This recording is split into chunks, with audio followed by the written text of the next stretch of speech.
اما هذا الشخص شيء مثل ما ادري هو انت وقناعتك وقناعه اهالي صلاح الدين، وانت تعرف بيه يا اخي، تعرف انتوا اعرف بيه، انت تعرف بيه وتقدر توقفونه على الحق وتقولوا له انت غلطان. هنا ما حد وقفه على الحق اذا هو غلطان، ليش ما وقفتوه؟ اهل صلاح الدين ليش سكتوا على تصريحاته؟ هيمكم. احنا سكتنا على تصريحاته اللي هو السؤال بحقه كل النهار، يعني حشى القناه كل النهار مثل ما قال العرب ينبح.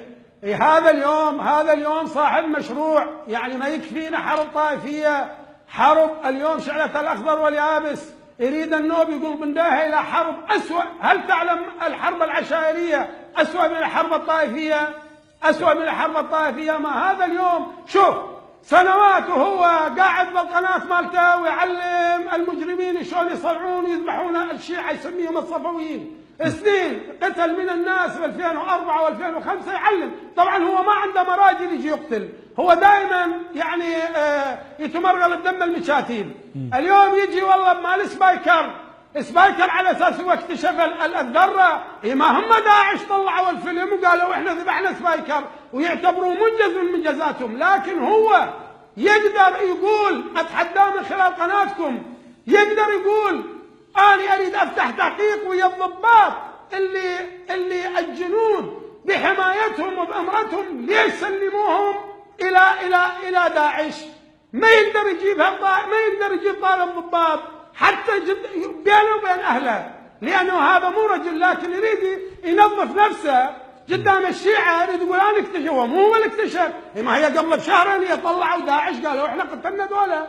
فهذا الرجل هذا جزء من المشكلة الموجودة الآن والسابقة، اللي شارك بالتخلق الطائفي هو على رأسهم، والمشكلة اللي مضت. والآن بادين مشروع حرب عشائرية، لازم يقتلون البعاجين ولازم يقتلون البيجات ولازم يقتلون مدري منو.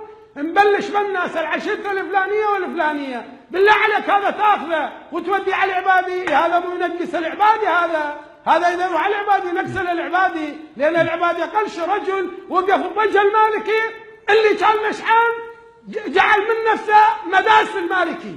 العبادي وقف بوجه المالكي وقال له جيب رئاسة الوزراء والبس الباب ونقعد نشرب شايات في القصر الجمهوري. هو يقول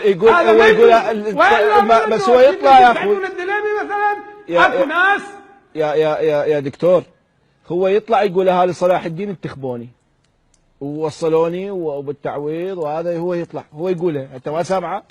هو يطلع يقولها دائما، يقولها اهل صلاح الدين. شو اهل صلاح الدين؟ انا والله جاي اسمعك، يعني ما ادري، ما سمعت الاخرين، سمعتك انت اليوم جاي تحكي هذا الكلام، بس الاخرين ما قالوا يابا احنا ما وصلنا. والله شوف خلي يندعي الصالح المطلق والابو مازن اللي وصلوه فلوس ابو مازن، اللي جابه يدرج بيه والله ما انتخبه. بالزويه اللي يدعي اللي هجمها للزويه هو اللي هجمها، والله فلا جاب لك 300 صوت من الزويه. هذا ما يشرف احد ينتخبه، والله الجمهور كلها ما انتخبته زين. بس هذا فلوس ابو مازن وصالح المطلق، اسم صالح المطلق عليه، لكن حلو ابو زايد وصالح المطلق اللي يجيب هيك خونه. مو قالوا العرب يا صالح المطلق اللي يرد على المجرب تحلي عليه الندامه، ليش تجعله واحد ما بدا شو اسمه هذا بريد يساعي بريد اول ما قصر الجمهوري، حتى هاي طريقه للوصول الى المسؤولين من ضابط الى قائد فرقه. بعدين سوى سيرك بالزوراء، كان صاحب سيرك وتعلم طبع القرده، ما يترك غصن الا يسلم بغصن. هذا تجيبه تحطه عندك يا صالح المطلق ويطلع. قال له انت السيف المجرب يا اخي. والبارح حضرتك خلف الله عليك طلع معظم النزاهه. هو قال له انت السيف المجرب